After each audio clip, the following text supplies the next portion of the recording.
저희가 만나볼 분은 30년 넘는 세월 동안 일본 경제에 맥밥을 짚어온 독보적인 전문가이십니다. 강원도 태백의 전기를 품고 태어나 성균관대와 서강대를 거치며 탄탄한 학문적 기틀까지 다지셨는데요. 오늘 시사 일본 연구소 최인환 소장님 모시고 일본 경제와 주식시장 전망 함께 자세하게 짚어보도록 하겠습니다. 소장님 어서 오세요. 네, 안녕하세요. 제가 조사를 좀 많이 했습니다. 아유, 감사합니다. 소장님께서 도쿄 특파원만 3번을 지내셨는데요. 이 정도면은 일본 지하철 노선도가 서울 지도보다 더 편하실 것 같아요. 네, 뭐 제가 2001년부터 시작해갖고 네. 일본에 한 3차례 거주를 했고 최근에 한국경제신문 나온 뒤에 민간 일본 연구기관인 시사일본 연구소에서 지금 이제 6년째 일하고 있는데 일본 비즈니스로 거의 매달 한 차례씩 일본을 가요. 올해도 지금 9번 다녀왔습니다. 9번이나 가셨어요. 와, 오늘도 그 현장의 생생한 이야기 잘 부탁드립니다. 먼저 일본 현지에서 바라보는 세계 경제 분위기는 좀 어떤가요? 네, 이제 먼저 뭐 잘 아시는 것처럼 우리나라 분들이 워낙 일본 여행도 많이 가시고 그렇죠. 주변에 뭐 일본 하면은 다 전문가처럼 말씀 잘하시는데 간단히 오늘은 조금 일본에 대해서 잘 아는 것 같지만 잘 모르는 그런 거를 조금 상식적으로 짚어보면서 현재 일본 경제 상황하고 현재 올해의 주식시장 그리고 내년 전망까지 조금 함께 말씀 나눠보도록 하겠습니다. 일단은 우리가 잘 아시는 것처럼 흔히 일본 하면은 예전부터 뭐 외국이라 갖고 일본은 작은 나라 이런 게 편견을 갖고 있는데 실질적으로 잘 아시는 것처럼 일본이 일단 우리나라보다 인구가 2.5배예요. 아직 1억 2,100만 명이고 네. 영토 기준으로도 일단 지금 우리나라의 4배 그리고 소위 얘기하는 EEZ 기준으로 하면은 세계에서 5번째로 일본이 해양 면적을 포함하면 사실은 큰 나라입니다. 그래서 그걸 일단 한번 저는 강조를 하고 싶고 그리고 일단 경제와 관련해서 흔히 이제 우리하고 일본은 사실은 차이가 있으면서도 좀 없는 것 같은데 해외 의존도는 일본이 조금 전에 제가 말씀드린 것처럼 일단 인구가 크고 네. 내수 시장이 크기 때문에 상대적으로 한국보다는 해외 의존도가 낮긴 합니다. 그럼에도 불구하고 일본 경제가 수출 의존도가 큰 거는 뭐 당연하기 때문에 네. 한국이나 일본이나 해외 시장의 경기에 따라서 굉장히 경제 상황하고 주식 시장이 직접적으로 영향을 받는다는 거는 가장 큰 공통점이 있어서 아무래도 올해도 저도 주식을 쭉 지켜보면은 다른 나라 예전에 비해서 미국이나 중국 시장보다는 의외로 한국하고 지금 일본 시장이 거의 주가 변동이나 상승폭이 비슷해요. 네, 맞아요. 일본도 올해 지금 30% 올랐거든요. 조금 전에 말씀하신 것처럼 아침에 오늘이 일본도 마지막 거래일인데 어제하고 오늘은 살짝 약세로 시작됐지만 5만 엔 선은 유지로 하면서 끝날 것 같아요. 그래서 일본 경제 전문가들이 사실은 제가 조금 전에 말씀드린 것처럼 해외 시장 의존도 나 영향이 크기 때문에 일본 내에서 일본의 경제 전문가들이 세계 경제 내년을 어떻게 보냐 하는 것도 사실은 우리도 참고할 만한 게 있거든요. 그런 측면에서 말씀드리면은 일본 경제 전문가들은 일단 내년 세계 경제는 항상 뭐 미래는 낙관 정도 있고 비관적인 게 있기 때문에 양면적이죠. 네, 비관과 낙관이 교차하는 건 당연하지만 일본 이제 전문가 중에서 어쨌든 이제 구로다 하루이코 전 일본 은행 총재, 일본 중앙은행 총재죠. 최근 이제 일본 언론 인터뷰에서 내년에도 서방국들의 대러시아 제재와 또 하나는 트럼프 정권의 관세 정책이 어떻게 될지에 따라서 세계 경제가 큰 영향을 주기 때문에 일본 경제 입장에서도 이 두 가지 요인이 가장 큰 영향을 미칠 거라고 보고 있습니다. 그래서 세계 경제 이제뿐만 아니라 국제 정세를 잠시 말씀드리면 지금 다 아시는 것처럼 어제 오늘도 지금 미국하고 우크라이나 거의 지금 종전 협상이 가까이 온 것 같은데 러시아와 우크라이나 전쟁이 어떻게 될지 또 지금 그 이스라엘과 팔레스타인의 전쟁도 어떻게 될지 이게 국제적으로 가장 중요한 것 같고 또 하나 중요한 거는 이 두 개 전쟁이 설령 내년에 종전이 된다고 하더라도 지금 전 세계적으로 자국 이익 우선주의가 굉장히 강해지고 있거든요. 따라서 당분간은 세계 경제는 굉장히 불확실성이 크다 이렇게 볼 수 있겠습니다. 불확실성이 좀 크다라고 말씀을 해주셨습니다. 편하게 물 한 모금 드셔도 되고요. 최근에 일본 언제 다녀오셨는지 궁금하네요. 가장 최근에 언제 다녀오셨을까요? 네, 저희가 이제 일본에서 뭐 일본 기업체 그 견학이라든지 탐방 프로그램을 운영을 해서 최근 12월 초에도 일주일을 다녀왔어요. 그래서 이제 보면은 일단 올해는 주가가 30% 올랐기 때문에 일본도 우리나라처럼 최근 한 2, 3년 사이에 굉장히 주식 투자 인구가 많이 늘고 있거든요. 그런 측면에서는 올 연초 대비 지금 사상 처음으로 5만 엔선을 돌파를 했고 또 연초 대비 주가 상승률이 30%를 넘었기 때문에 상당히 많은 일반 주식 투자자들이 느끼는 체감 또는 실질적으로 어떤 주가 차익에 대한 분위기가 좋아서 전반적으로 굉장히 좀 그 개인 투자가들의 그 주머니 사정이 좋아진 게 있고 또 하나 중요한 거는 최근에 중국하고 사이가 안 좋아지면서 조금 전에도 앵커 말씀하셨지만 지금 대만의 긴장도 높아지고 네. 대만을 둘러싸고 중일 관계가 지금 굉장히 긴장이 고조되면서 중국에서 일본 뭐 관광 가지 마라 이런 기도 하지만 그럼에도 불구하고 지금 해외에서 엔화 약세 때문에 일본을 찾아오는 관광객들이 엄청나게 많아요. 계속 사상 최고치라서 네. 전국 어디를 다녀봐도 호텔이라든지 식당이라든지 관광지라든지 다들 사람들이 넘쳐나요.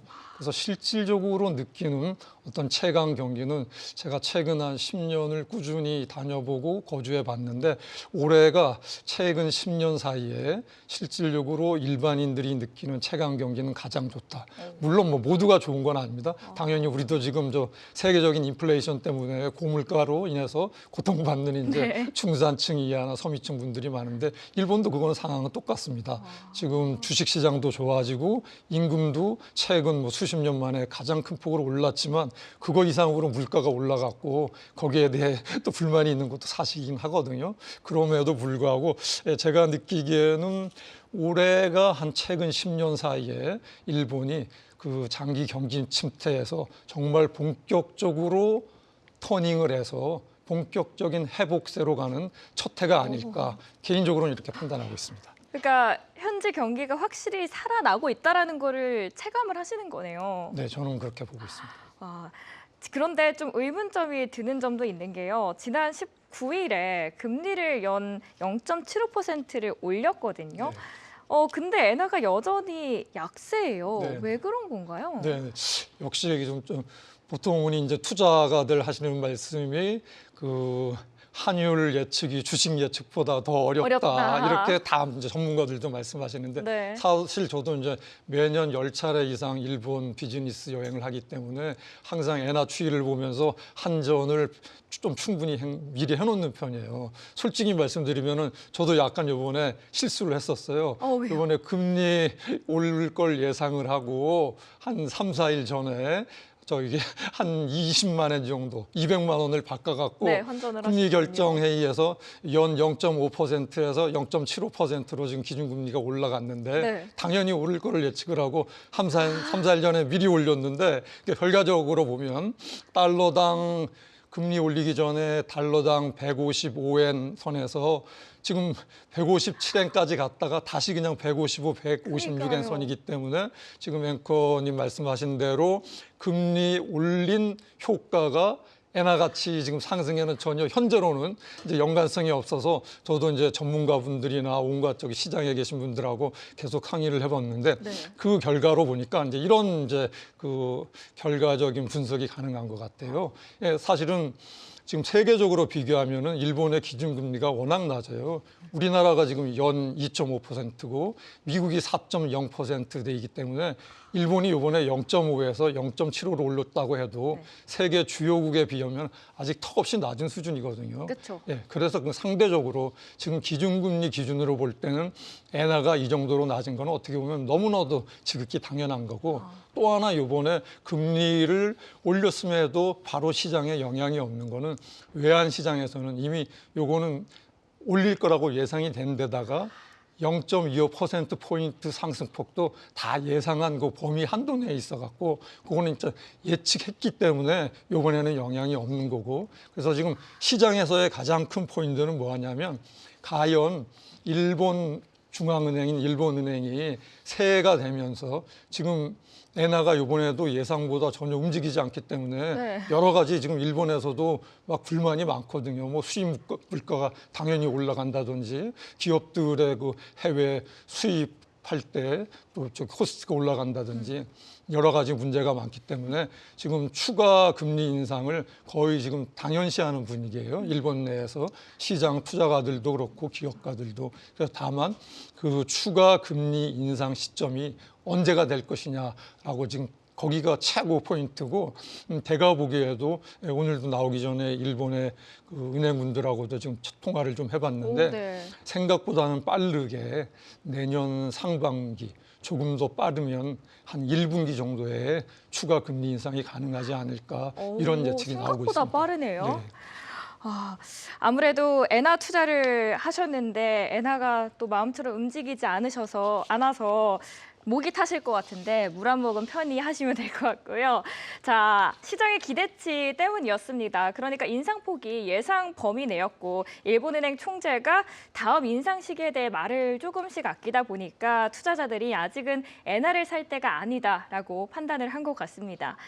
자, 그러면은 가장 궁금한 주가 이야기로 한번 넘어가 볼까요? 네. 앞서서 저희에게 살짝 힌트를 주시긴 하셨는데 내년 니케이 지수가 한 6만 엔 돌파도 가능할 수 있다라는 여지의 긍정적인 뷰를 제시해 주신 것 같아요. 정말 가능할까요? 네, 일단 저희가 지금 한 1991년 정도에 우리 한국경제신문 사실 외신부에서 일본 담당을 했기 때문에 지금 사실상 35년 됐어요. 제가 태어나기도 전에. 네네. 일본 관심을 갖고 보게 네. 시작한 거는 지금 35년 됐는데 지금 일반적으로 내년 일본 증시를 한마디로 말씀드리면은 상저하고를 예상하는 분위기예요. 이건 뭘 말씀드리냐면 지금 조금 전에도 오늘 아시아 증시 말씀하시면서 서두에서 이제 말씀해 주셨는데 어제 오늘 지금 살짝 약세를 보이고 있거든요. 맞아요. 마감 날인데 저는 이것도 좀 예상했던 것 같아요. 왜냐하면 일단은 올해 연간 상승폭으로 사상 처음으로 5만 엔대를 올라선 데다가 연초 대비 지금 오늘 마감일 기준으로 30% 이상 올라갔고 사실은 너무 많이 오른 건 사실이거든요. 네. 이제 일단 그런 건 사실인데 그럼에도 불구하고 지금 내년도 거래하시는 투자기관이나 증권사라든지 또는 주요 경제단체나 대기업의 연구기관들이 거의 6만 엔선 돌파는 거의 10분 중 9분 이상이 6만 엔선 돌파를 얘기를 하고 있고 심지어 이번 주에 좀 나온 리포트 한두 개를 봤더니 네. 일시적으로 7만 엔 돌파 이렇게까지 와, 조금 7만 저도 엔이요? 뭐 믿어지진 않는데 지금 그런 얘기까지 나오는 걸로 봐서 아마 지금 내년 상반기에는 살짝 한 4만 5천 엔선 안팎까지 일시적으로 좀 조정을 한번 받은 다음에 아마 뭐 1분기가 될지 2분기가 될지 모르겠지만 상반기에 일본 경제 상황하고 해외 경제 상황을 지켜보면서 다시 본격적인 상승 국면으로 가서 일단 6만 엔선 돌파는 확실하다라는 게 뭐 대체적인 그런 일본 내 이제 분위기고요. 그래서 조금 그걸 구체적으로 살펴보면은 네. 가령 그러면은 전반적으로는 제가 앞에서도 말씀드린 것처럼 해외 어떤 국제 경제 상황이라든지 국제 그런 세계 전쟁 같은 게 있어서 불안정하고 하는 건 사실이지만 그렇죠. 전반적으로 일본 증시나 일본 경제는 장기 침체에서 지금 본격 벗어나서 내년부터 본격적으로 회복 국면에 들어갈 것이라는 큰 이제 경제 거시적인 방향이 하나 있고 주시로 볼 때는 이제 세 가지 이제 주요 포인트를 보고 싶은데요. 네. 첫 번째는 제가 조금 전에 말씀드린 일본 중앙은행의 다음 추가 금리 인상 시점이 언제가 될 것이냐가 거기 첫 번째고 두 번째는 결국은 미국의 금리 인하에 대해서 지금 전 세계 투자자들과 주식 투자자들이 관심을 보고 있는데 결국 내년 4월, 내년 5월에 지금 FRB 중앙의장이 바뀌게 되거든요. 그래서 아마 4월 정도 시점에 미국 FRB에서 추가 금리 인하를 한 차례 하지 않을까라고 일본에서는 보고 있는 것 같아요. 그래서 결국은 미국의 금리 인하 추세가 내년 한 1분기에 실질적으로 일어날지 그게 이제 두 번째 포인트고 그 다음으로 가장 중요한 거는 당연한 게 이제 결국은 상장사들이 올해는 일본은 회계 연도가 3월 말이거든요. 일단은 2025 회계 연도는 내년 3월 말이 돼야지 알 수가 네. 있는데 전반적으로는 지금 하여간 일본 상장사들 전체 평균으로 보면 2025 회계 연도에는 2024년보다 수익이 월등히 좋아졌어요. 그래서 내년 그러면 2026 회계 연도 1분기가 4월에 시작되는데 회계 연도가 바뀌면서 내년 2분기에 기업 실적의 호전세가 이어질지 요게 이제 일본 시장에서 지켜보는 세 가지 증시 투자 포인트거든요. 그래서 요거의 결과에 따라서 일본 증시가 본격적으로 그 상승 시점을 언제부터 시작이 돼서 어느 정도 오를까 요거를 지금 지켜보는 것 같습니다. 일단 기업들의 체력이 좋아지고 있고 6만 엔 돌파가 가시권에 들어와 있다라고 말씀을 해주시니까 마음의 안도가 됩니다. 심지어 10분 중 9분이 그렇게 전망을 하고 있다고 하니까 더 믿음이 가는데 그렇다면 구체적으로 어떤 종목을 주목해야 될지가 가장 궁금하거든요. 이른바 트럼프 수혜주 이야기가 굉장히 많이 나오던데요. 네, 그렇습니다. 원래 뭐 잘 아시는 것처럼 일본 사람들은 그 뭔가 용어 만들기를 아주 뭐 탁월하게 천재적이에요. 뭐 시장을 보는 분도 그렇고 네. 일반적으로 쓰는 것도 그런데 하여간 지금 일본에서는 내년에 최대 투자 유망 종목은 트럼프 수혜주라고 뭐 아주 이제 주목을 받고 있는데 이거는 뭘 얘기를 하냐면은 미국 트럼프 대통령이 취임 이후에 지금 미국 경제 회복을 아주 뭐 강력히 드라이브를 걸고 있잖아요. 그쵸. 그래서 그거의 대표적인 게 미국의 사회 인프라 투자하고 제조업 부활이거든요. 네. 근데 결국은 우리나라도 지금 그래서 방산이라든지 뭐 플랜트 기업들이 혜택을 보고 있는데 결국은 미국 제조업을 살려줄 파트너 국가와 기업이거든요. 결국은 우리나라하고 일본 제조업이거든요. 그렇기 때문에 미국의 그 트럼프 수혜주에서 가장 주목받는 거는 일본의 주요 제조업체라고 볼 수가 있고요.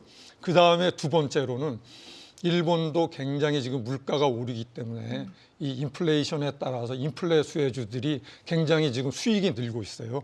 그래서 그 인플레 수혜, 그럼 조금 전에 제가 말씀드린 트럼프 수혜주, 네. 그 다음에 인플레 수혜주, 네. 그리고 마지막으로 투자 유망 종목의 포인트는 일본은 여전히 그래도 소부장, 소재, 부품, 장비에 있어서는 세계 온리 완기업 1등 기업들이 많거든요. 네. 그 분야에서 세계 시장에 독보적인 기술력을 갖고 있는 그런 상장 회사들, 요 세 개 기업들이 내년에 투자 유망 종목군이라고 볼 수 있겠습니다.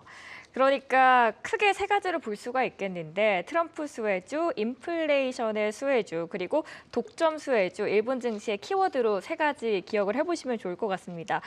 큰 범위를 만들어 주셨는데요. 조금 더 세부적으로 들어가면은 어떤 기업들이 있을까요? 네. 그래서 조금 구체적으로 그럼 과연 트럼프 수혜주에 어떤 종목이 있는지 한번 네. 조금 꼼꼼하게 살펴보겠습니다. 조금 전에도 저도 중국이 올해 세계 자동차 시장에서 1위 했구나 번뜩 지금 방송을 들으면서 나왔는데 네. 예. 근데 뭐 사실은 일본 하면은 제조업 왕국이고 일본의 제조업을 대표하는 게 자동차인데 자동차죠. 네. 자동차에서 아마 그러면 올해가 바뀐 걸로 저도 이제 추정을 해야 되겠는데 네. 일본의 하여간 대표 제조업 기업은 도요타 자동차입니다. 그래서 트럼프 수혜주에도 역시 1위로 꼽히는 거는 도요타 자동차고요. 그 도요타 자동차에 이어서 도쿄 엘렉트론, 덴소, 기코만, 미쓰비시 UFJ 파이낸셜 그룹 등 이러한 기업들이 트럼프 수혜 종목의 대표로 꼽히고 있고요. 특히 이제 도요타 자동차가 올해 그러면 아마 판매 대수에서 중국 기업에 아마 이제 추월을 당한 것 같은데 네. 아마 공식 통계는 아직 아닌 것 같아요. 일본에서는 제가 아직 그걸 보지는 못했거든요. 그래서 세계 여전히 이제 어쨌든 도요타 자동차는 세계 자동차 판매 1위 자리를 지키고 있고 특히 일본의 국내 내수 시장에서도 올해 보니까 점유율 30% 벽을 지키고 있어요. 그래서 도요타 자동차가 대표적인 수혜 종목이 될 것 같고 그리고 그 다음으로 조금 전에 말씀드린 것처럼 그 미국의 제조 부활의 대표 종목이 결국은 지금 세계적으로 반도체 전쟁이잖아요. 그렇죠. 일본도 지금 자국의 그 특히 우리나라 한국에 뺏긴 지금 반도체 시장을 찾으려고 아주 뭐 전 애를 쓰고 기업하고 있죠. 정부하고 뭐 펀드 만들어 갖고 난리거든요. 맞아요. 그래서 근데 그럼에도 불구하고 반도체 제조 장비 업체에서는 일본이 여전히 1위 기업이 있어요. 그래서 그 세계 제조 장치 업계에서는 도쿄 엘렉트론이 3위이거든요. 네. 그래서 요 도쿄 엘렉트론이 미국과 일본의 반도체 부활의 선두 기업이에요. 그래서 지금 도쿄 엘렉트론이 내년에 굉장히 주가가 좋을 거라는 이제 그런 얘기가 나오고 있고, 그리고 이거와 함께 지금 이제 그 조금 전에 제가 말씀드린 그 인플레이션 수혜주. 그 인플레이션 수혜주는 당연히 뭐냐면 지금 일본도 부동산 가격이 작년 올해 도쿄나 오사카, 후쿠오카 일본의 주요 도시를 중심으로 굉장히 오르고 있어요. 그래서 이 부동산 대표 기업들의 주식이 굉장히 좋거든요. 그래서 일본을 대표하는 부동산 대표 기업인 미쓰이 부동산. 그리고 여기가 이제 지금 인플레이션 수혜주의 대표이고, 그리고 이 미쓰이 부동산 같은 경우에는 보니까 지금 아파트 건설에서 수요가 늘고 있는 데다가 지금 코로나19 사태 때 2020년부터 2022년 3년간이었잖아요. 네. 일본에서도 지금 재택근무를 많이 했었는데 최근 거의 뭐 특히 IT 기업까지도 재택근무를 지금 다 철폐했어요. 그래서 다시 다 사무실로 나와갖고 다시 다 나오셨어요? 그래서 사무실 공실이 지금 거의 없어요. 그렇기 때문에 이 미쓰이 부동산 같은 경우에는 그 건물 임대 같은 경우에도 대단히 많이 하고 있는데 수익이 아주 굉장히 좋아지고 있다. 쏠쏠할 것 같습니다. 그리고 이제 그 인플레이션 수혜주의 대표주 중에 하나가 네. 이건 뭐 우리나라 분들도 다 아시는 기업인데 한국 기업들 보통 이제 여행 가시면 네. 빠지지 않고 한 번씩 들르는 곳이 돈키호테예요. 아마 그쵸. 아실 거예요. 그래서 그 종합할인점 이제 돈키호테를 운영하는 팬 퍼시픽 인터내셔널 홀딩스라는 회사가 있는데 이 회사가 최대 지금 인플레이션 수혜주로 꼽히고 있어요. 그 이유는 뭐냐면은 네. 제가 조금 전에도 말씀드린 것처럼 전반적으로 주식 시장도 좋아지고 지금 경제도 최악의 경기 침체에서는 벗어나고 기업들의 수익성도 좋아지고 임금도 오르고 있는데 그럼에도 불구하고 지금 국제적인 인플레이션 때문에 실질적인 월급장의 그 주머니 사정은 오른 임금보다 물가 상승폭이 더 크니까 네. 별로 상황이 안 체감하는 게 좋다. 그렇게 좋지 체감 않군요. 경기는 안 좋다. 막 이런 네. 불만이 나오기 때문에 결국은 일본의 소비자들도 상대적으로 물건 품질은 좋지만 가격은 저렴한 이런 돈키호테 같은 종합 할인점을 많이 찾고 있어요. 네. 그래서 이 돈키호테 같은 데가 지금 인플레이션 수혜주로 꼽히고 있고요. 그리고 그 인플레이션 수혜주 중에서 뭐 도쿄 해상 홀딩스라든지 그리고 이것도 우리나라 기업분이나 소비자들도 잘 알 텐데 유니클로를 운영하는 패스트 리테일링 네. 그리고 종합건설 회사인 오바야시 구미 이런 기업들이 인플레이션 수혜의 상위 종목으로 꼽히는 기업들입니다. 돈키호테는 저도 지분이 조금 있을 것 아, 같습니다. 그렇습니까? 많이 사서요. 거기서. 다행입니다. 내년에 많이 좀 오를 것 같은데. 아, 그래요? 네. 정말 많은 기업들을 말씀을 해주셨어요. 트럼프 수혜주 안에서는 도요타 자동차, 독점 기술권 안에서는 도쿄 일렉트론, 인플레 수혜주 안에서는 미쓰이 부동산, 그리고 방금 전에 돈키호테와 그리고 패스트 리테일링까지 관련주들 쭉 한번 설명을 해주셨는데요. 그 안에서 가장 이뻐하는 자식은 어딘가요?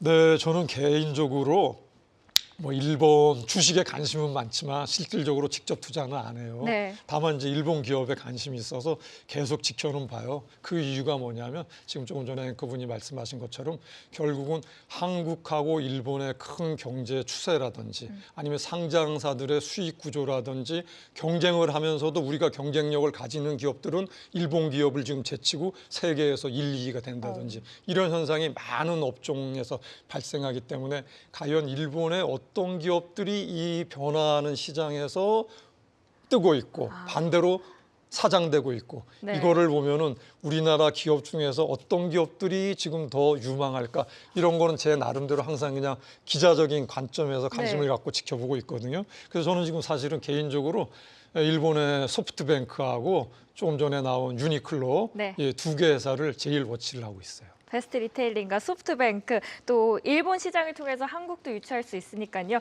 오늘 말씀해 주신 게 정말 많은 분들에게 큰 도움이 되셨을 것 같습니다. 소장님, 최근에 수령 7,000년의 거복 조몬스키를 보러 일본 야쿠시마 종주를 다녀오셨다고요. 네. 아니 근데 저는 깜짝 놀랐던 게 이게 왕복으로 한 10시간 트레킹 하셔야 되지 않아요? 네, 그렇습니다. 이 10시간을 하신 거예요? 예, 22km 10시간 했습니다. 거기서 그러면은 투자에 큰 깨달음도 얻으셨을 네. 것 같은데요. 네, 저도 뭐 개인적으로 취미가 이제 등산이라서 쭉 이제 사회생활하면서 등산도 한 35년 주말 등산을 하고 있는데 직접 나오시네요, 여기 네, 사진이. 예, 지금 사진 저기 있습니다. 바로 조먼스기 앞에서 찍은 건데 지금 세계적인 우리나라도 이건 아마 고령화 관련해서도 투자에도 참고가 될 것 같은데 네. 지금 한 60대, 70대는 물론이고 50대 이후에 경제적인 여유가 있고 좀 해외에 여행에 관심 있는 분들이 제일 좋아하는 게 걷기 또는 하이킹, 트레킹 붐이에요. 러닝 아마 붐. 느끼실 네, 거예요. 맞아요. 그래서 그 중에 세계 3대 이제 트레킹 중에 하나가 뭐 저기 산티아고 걷기라든지 일본에는 요 야쿠시마가 제일 오지예요. 한국에서 하루 반 정도 걸리거든요. 비행기하고 배를 타서 가야 되는데 진짜 오지네요. 네, 거기 이제 세계 7,000년 수령으로 불리는 최고 수령의 이제 조먼스기 삼나무인데요. 네. 이제 이번에 거기를 다녀왔는데 그래서 아마 제가 거기를 10시간 하고 내려오면서 이런 생각을 해봤어요. 저도 이제 미래에 대해서 항상 걱정을 하고 있는데 아마 대한민국 사회가 초고령 사회에 진입했다는 건 누구나 다 알고 이제 저성장 시대에 들어갔기 때문에 그냥 과연 앞으로 초고령 저성장 시대에 우리나라는 어떻게 대응해야 되느냐? 그러면 기업은 어떻게 대응해야 되느냐? 투자자들은 어떻게 대응하느냐? 저는 이제 그게 포인트라고 생각하는데 저는 요 7,000년을 자연재해와 인간의 공격으로부터 생존한 조몬스기를 보면서 길고 멀리 봐야 된다고 생각해요.